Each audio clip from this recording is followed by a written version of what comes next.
आचार्य कमल जी, आपका आपके ही YouTube channel आचार्य कमल जी का दिव्य संदेश पर स्वागत है। हम आपसे ये प्रश्न जानना चाहते हैं कि इस चैनल को बनाने के पीछे आपका उद्देश्य क्या है और जो इस चैनल को आपका शिष्य सब्सक्राइब करेगा उसे क्या ज्ञान प्राप्त होगा।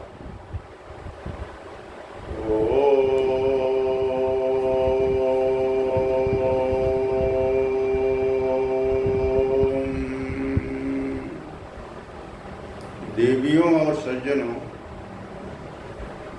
आपके अंदर उपस्थित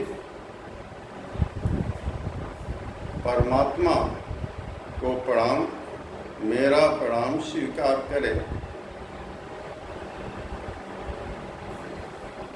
मेरे मस्तिष्क में एक ख्याल आता रहा कि जहाँ भी देखें, जहाँ भी जाएं, जिसके भी संपर्क में आता रहा, अक्सर मैंने देखा कि सभी दुख, दर्द, पीड़ा से परेशान हैं।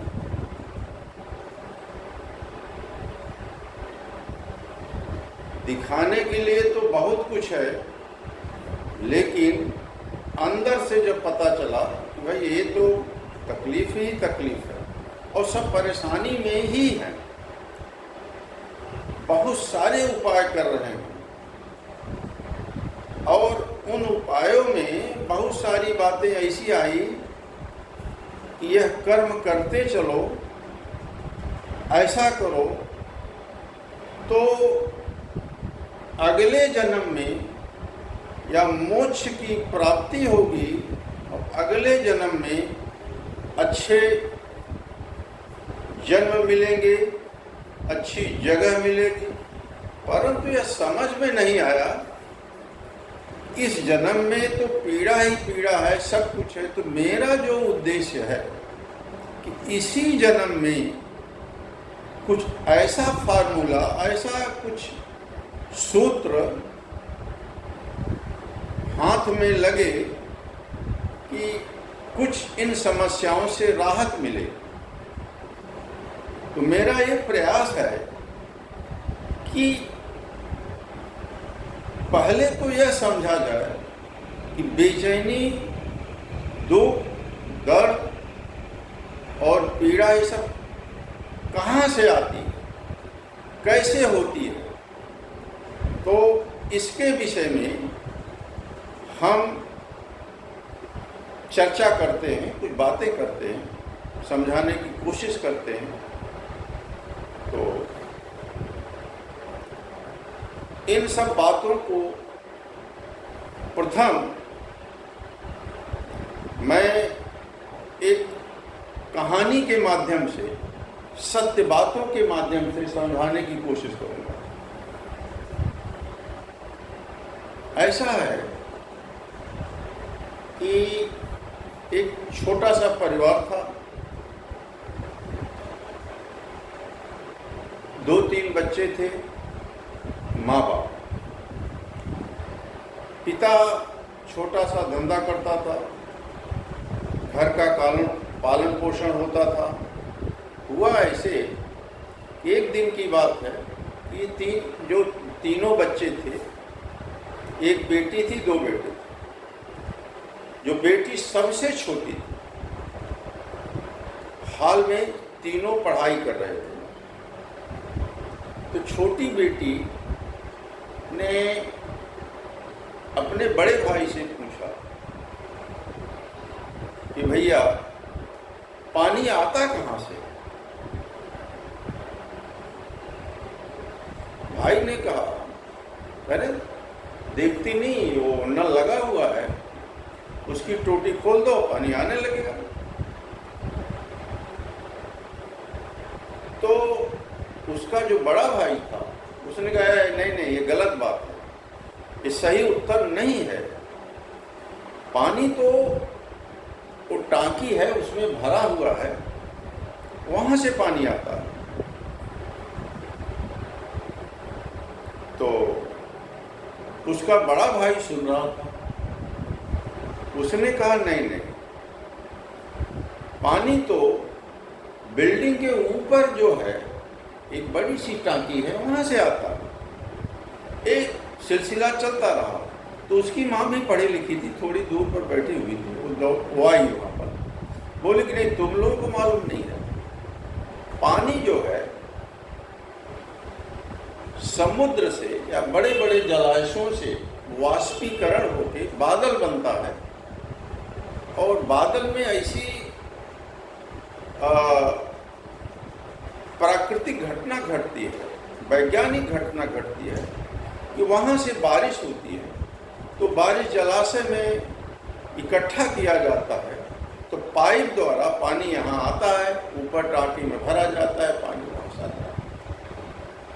तो प्रश्न एक ही है, जिसकी जितनी समझ है उसके अनुसार वह उत्तर दे रहा है। ठीक ऐसे ही मैं बताने की कोशिश करूंगा, और उस बताने में कम से कम 2-3 टाइप के लोग श्रोता रहेंगे, देखने वाले रहेंगे। एक तो ऐसा प्रबुद्ध वर्ग रहेगा, पढ़े लिखे, योग्य, क्वालिफाइड, जो अपने ढंग से उस बात को समझेंगे।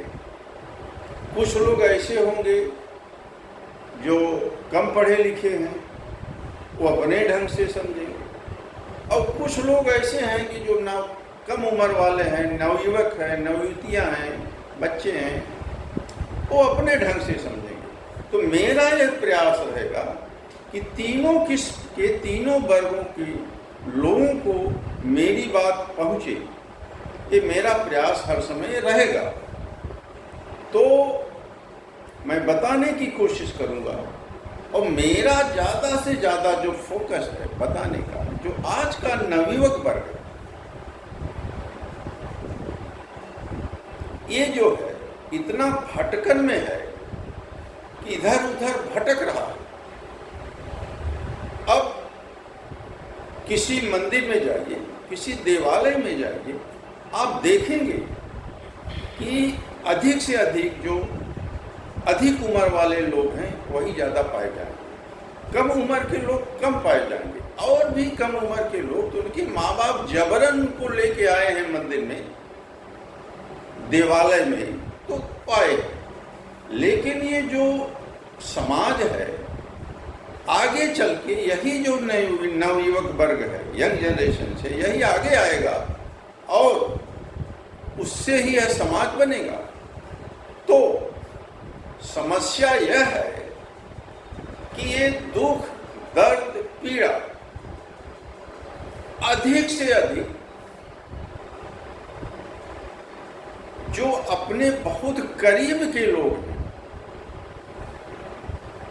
उनसे सुख भी मिलता है, और बाद में चल के उनसे दुख भी मिलता है। जैसे बेटा है, बेटी है, बहू है, ये अपने बहुत करीब के लोग हैं, माँ बाप हैं, ये बहुत करीब के लोग हैं। तो चाहे धनी हो, निर्धन हो, उच्च पदाधिकारी हो,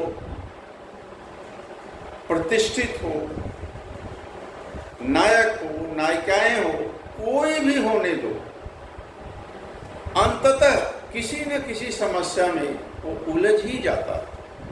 और उसका अधिक से अधिक कारण जो है बहुत नज़दीक के जो लोग हैं। शुरू में तो ठीक रहता है, धीरे धीरे कुछ न कुछ समस्याएं उनकी बढ़ती ही जाती। जैसे बहुत नज़दीक में अपने शरीर को लीजिए, शरीर में हृदय है, हार्ट है, मस्तिष्क है, और ब्लड कोशिकाएं हैं जहां ब्लड का संचरण होते रहता है। ये अपने शरीर के बहुत करीब है, इनसे ही जीवन चल रहा है। लेकिन जरा सा झटका लगा, आप लोग अक्सर देखते होंगे, अमुक आदमी चला गया, मर गया, क्या हुआ भाई? Heart attack. तो हार्ट अपने बहुत करीब है, लेकिन उसके बिगड़ने से मृत्यु ही हो जाती है। ठीक वैसे ही जो अपने बहुत करीब के लोग हैं, उनसे ही समस्याएं बढ़ती जाएंगी। अब मैं बताऊं कि ये जो आज के 100 साल पहले, 200 साल पहले, यूँ समझिए कि सतयुग, त्रेता, द्वापर और कलयुग, अभी हम कलयुग में जी रहे हैं। तो आप जरा सा पीछे की तरफ आप जाएंगे तो शुरू में जो संतानें हुआ करती थी, इशारे पर काम करती थी।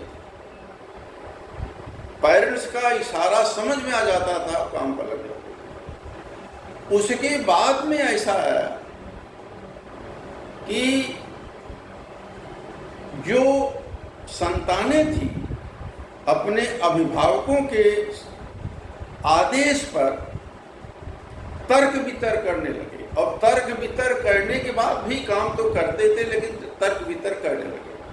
और आगे चल के अभी ऐसा आया कि संतानें डिबेट करेंगी और उसमें कुछ बातें मानेंगी पेरेंट्स की और कुछ बातें नहीं मानती है।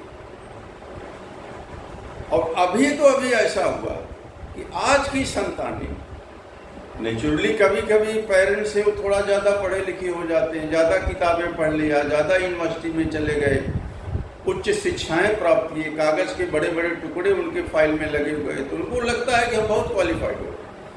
तो वो तो झट से पेरेंट्स ने इशारा किया, कैसा कहना है तो नहीं, क्यों करने का है, दुनिया कहाँ से कहाँ चली गई,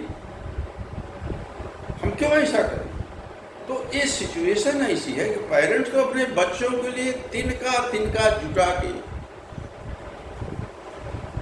व्यवस्था किया, घर बनाया, पढ़ाया लिखाया, उनको उच्च शिक्षा देने की कोशिश किया, लेकिन अंततः हुआ क्या।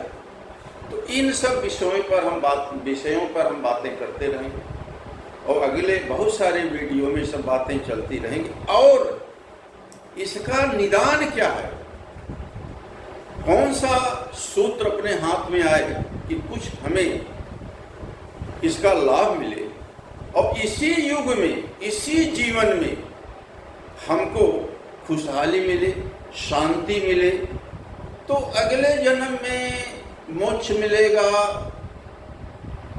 सुख मिलेगा, स्वर्ग में जाएंगे, ऐसा होगा। उस बात पर तो भाई मैं तो सोचता हूँ कि वो तो बहुत दूर की बात है। पहले तो अभी जो है, अभी से जीवन में हमें कुछ लाभ मिलना चाहिए, शांति मिलनी चाहिए, इस पर हमारा प्रयास रहेगा। ओम। आचार्य जी, आपका बहुत बहुत धन्यवाद। आपकी बातें इस चैनल को सब्सक्राइब करने वाले लोगों तक पहुंचेंगी। आध्यात्मिक जीवन से जुड़ी बातें, भौतिकवाद से जूझता हुआ संसार, सुख दुख और कठिन परिस्थितियों में अच्छा बुरे की समझ इस चैनल पर जो सब्सक्राइब करेगा उसे मिलेगी। दोस्तों, मैं आप सबसे निवेदन करता हूं, आचार्य कमल जी का दिव्य संदेश इस YouTube चैनल को आप सब्सक्राइब करें, शेयर करें, कमेंट करें। ज़्यादा से ज़्यादा लोगों तक यह दिव्य संदेश पहुंचना चाहिए। जय हिंद दोस्तों, हरे कृष्णा।